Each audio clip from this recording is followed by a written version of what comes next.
Hi, everybody. Sorry about those technical difficulties for our last stream. Hopefully, everything should be okay now. My name is Colin Fox. I am the Digital Inclusion Fellow with the BAN NC program at the Institute for Emerging Issues here at NC State. Today is NC State University's Day of Giving, a day when the Wolfpack community comes together to give back, or as we like to say at NC State, giving back to give forward. At the Institute for Emerging Issues, we bring North Carolinians from different backgrounds and viewpoints together to support our state's economic future. Through our Band NC program, which I work with, which stands for Building a New Digital Economy in North Carolina, we're addressing the digital divide across the state. We're equipping counties to meet the needs and build more digitally equitable communities across the state. Since the program was established in 2020, Band NC has supported 73 grants for rapid response needs and digital inclusion planning and implementation in 64 other counties. I'm pleased to introduce our guest today, Dr. Althea Riddick, who is on the Gates County Board of Commissioners.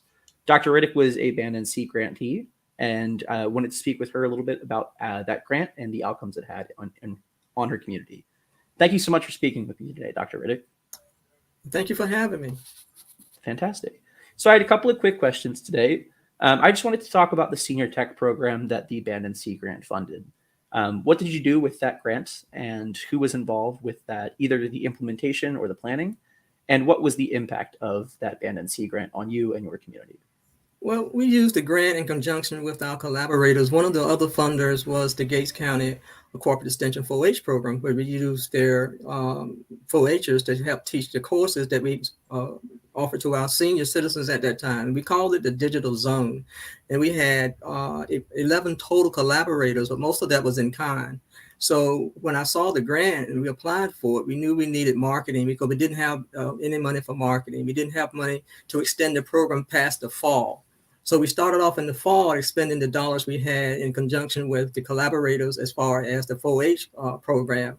But Band NC helped us to market all during the fall, get the classes set up, get people to help us and work with us. And then in the spring, we actually ran about 12, finished off the 12 workshops that we had scheduled for the whole year, but we didn't have enough money. So when we saw the Band North Carolina grant, that was fantastic. It afforded us the opportunity to go through the whole year and actually teach those courses to those senior citizens.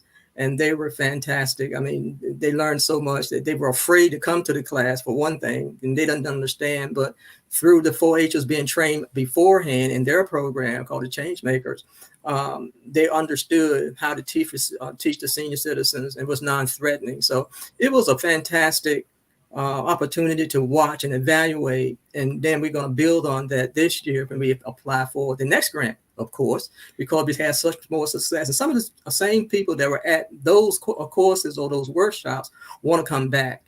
But we're also going to try to extend it further out, not just seniors, because we found that the younger people don't know how to leverage what they think they know in digital literacy.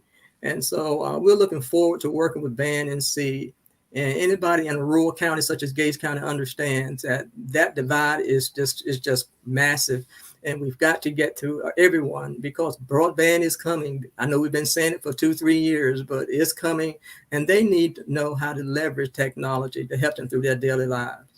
You just answered my next question, which was going to be if you had any intentions on expanding this program, either for more older adults or for other people in your community that might be affected by the digital divide. And I'm really happy to hear that. That's super exciting, and I hope that works out well with you guys.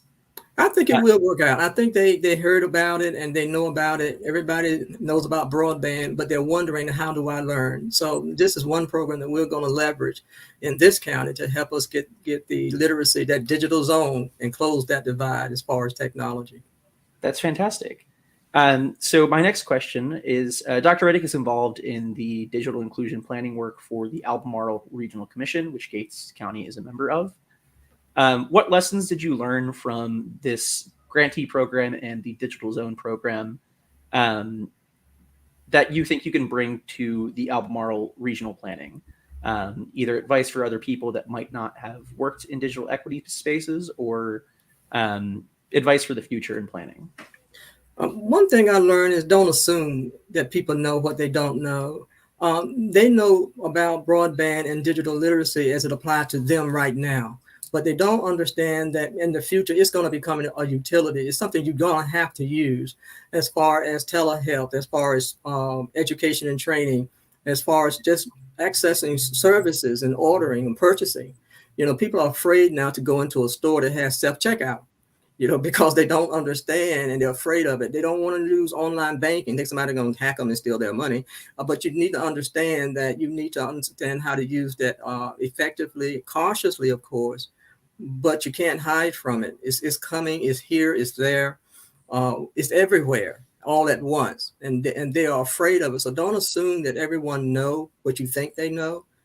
And one thing I found out, I don't know as much as I thought I did. So even the people that are teaching on literacy, sometimes you learn something yourself, and don't be afraid to try it. And another thing I want to belabor, you have to have an environment that's inclusive. In other words, those who know and those that don't, and those that think they know. So it's non-threatening.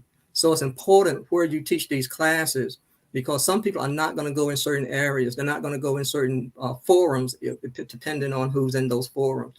It takes a lot of work to do that, but it has to be intentional work. It has to be planned work and strategic work. Not just throw something together and check a box and say, I spent your money, this is what I got. No, and then you do evaluation to build on what you already have done and make it better. Thank you so much for that. Yeah, I think that's a really good point to make about the inclusion of the space. There's such a wide variety. We like to say the digital divide is a spectrum. And there's such a wide range of people's information and knowledge that they have that they can bring to the table. And that's super important to keep that in mind. I think that's the end of this event. We wanted to keep it a little bit brief. I just wanted to thank Dr. Riddick again for joining us and speaking about her experience with the Band NC program. And I hope everybody has a wonderful Giving Day at NC State. If you'd like to learn more about the Band NC program, please visit us at our website at emergingissues.org. And again, happy Giving Day.